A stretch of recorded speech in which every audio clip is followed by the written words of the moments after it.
Sony Computer Entertainment America presents a Universal Interactive Studios production. A game created and developed by Naughty Dog.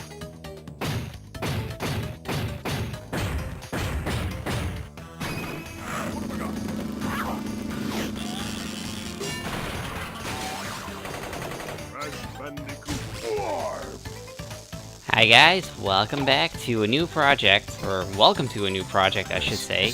We are playing Crash Bandicoot 3, or Crash Bandicoot Warp as the official name is, so let's jump right into it.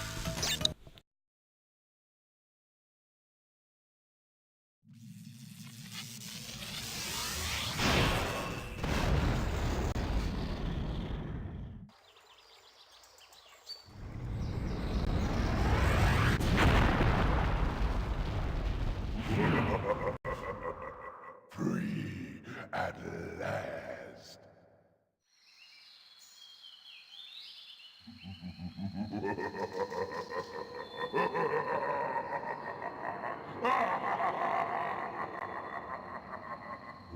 Uka is free? No, it cannot be. Evil, great evil has come.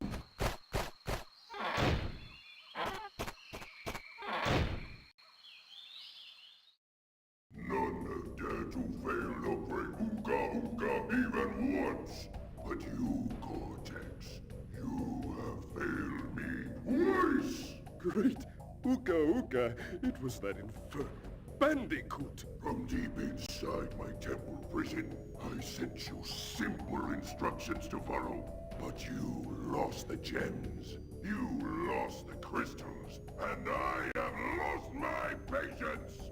There is now no other power source left on this planet. I know we've had a few unfortunate setbacks. And failed. But since your bumbling has managed to set me free, I am feeling generous.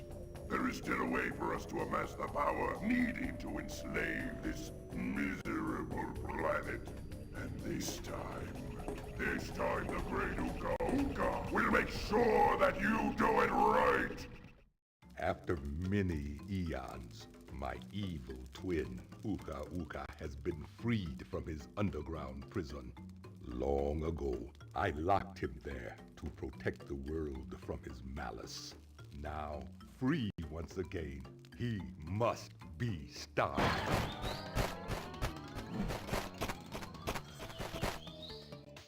Children, Uka and Cortex plan to use this time-twisting machine to gather crystals that lay scattered across time. I have brought you here to recover the crystals before they do so. To open the time portal, simply stand on a button and then jump into the portal. Good luck.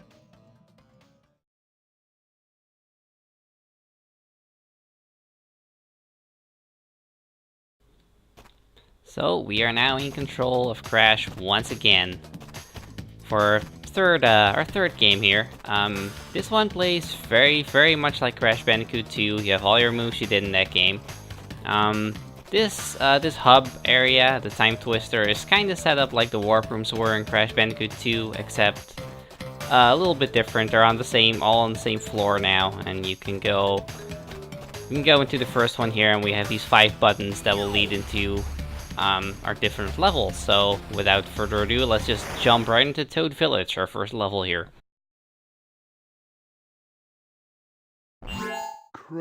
Crash, why must you always muck in my mud?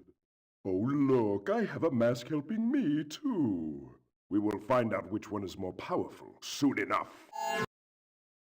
So, I don't know about you guys, but I was never really... Well, first of all, let's get into the plot of this game a little bit. Well, at least like the little bit of it that there is. Seeing, well, Crash Bandicoot games don't really have much of a plot.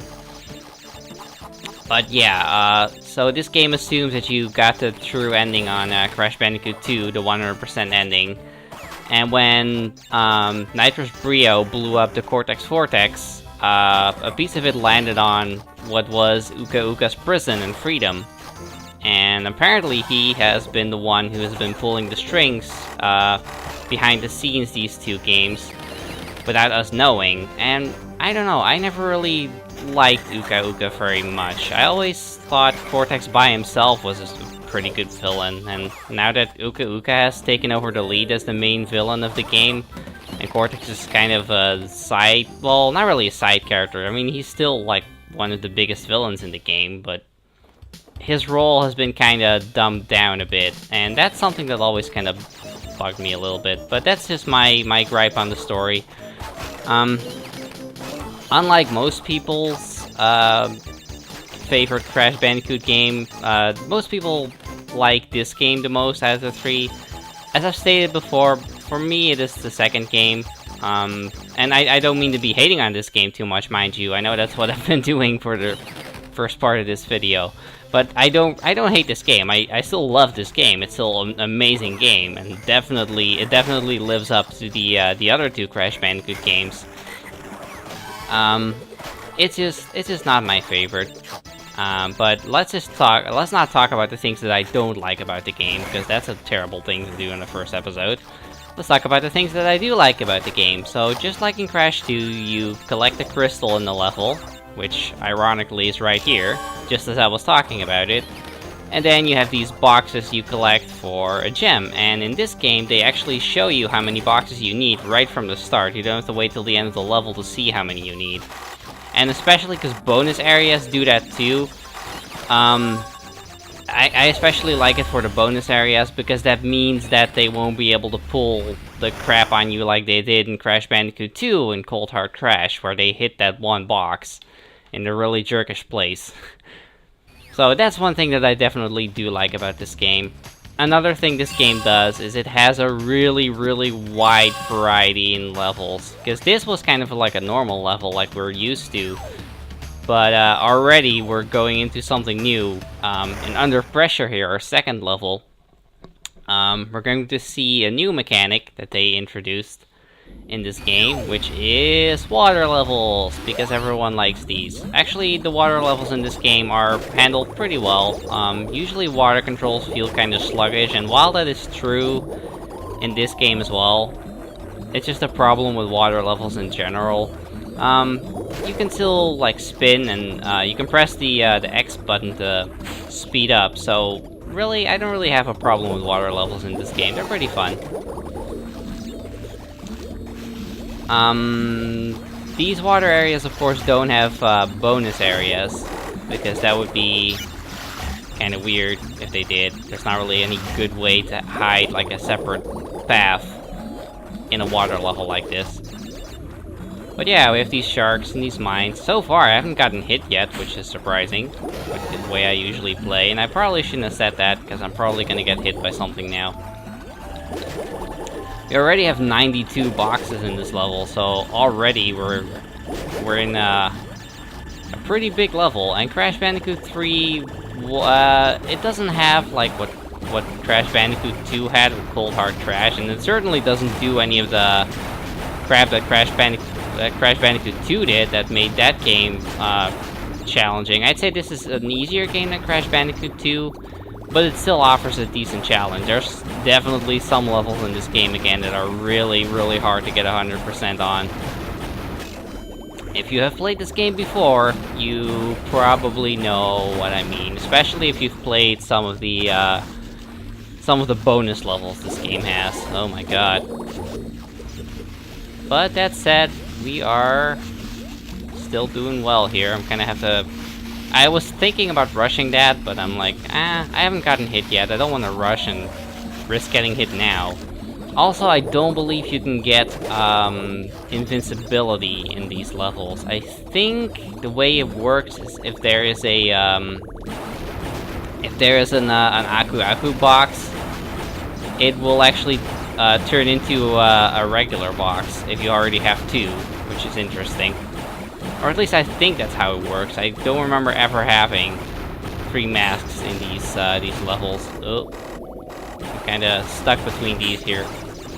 We also have new boxes. I didn't really mention it, but those boxes that spin between like what they give you, I always really like those boxes. The thing with them though is if you wait too long, they will start spinning faster and faster, and eventually they'll turn into one of those metal crates that you can't break. So you kind of have to be fast with them.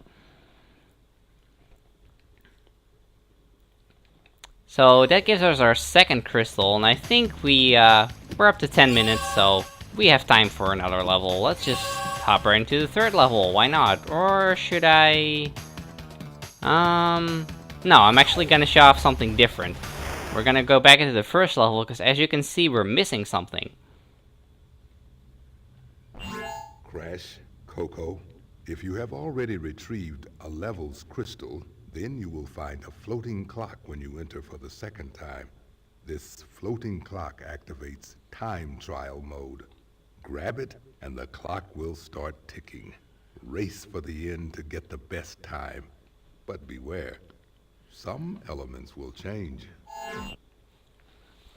Yes, so once you collect a crystal in the level, you will see this this clock right here, and if we grab it, we go into time trial mode. We lose all of our masks, and the level changes, as Aku Aku said, and the way it changes is it replaces all the boxes that would normally give you Wumpa Fruits with boxes that do nothing. The Aku Aku boxes have been moved. You get these time boxes which reduce, stop your clock for how many seconds they say they will. And these are what really encouraged the speedrunning in Crash Bandicoot, I think.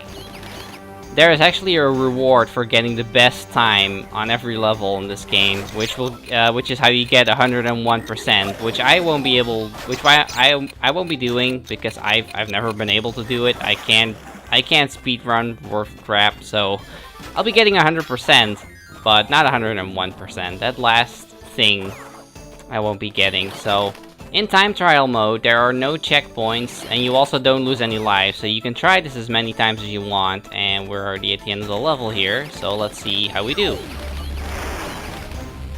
And we got a sapphire relic there. Basically there's 3 different kinds of relics you can get. The sapphire relic is the one you're required to get if you want the content that the relics give you, which is access into the bonus levels. Then there's the gold one, and then there is a hidden platinum one. I'll be trying to get as many gold ones, maybe a couple of platinum ones if I can, but I'm not gonna promise anything. And apparently I was about 3 seconds short of getting the gold relic on that one. I think we'll save the time trial on this one for the next episode though, so I hope you guys will enjoy this LP as much as I will, and have a great day. Thanks for watching, guys.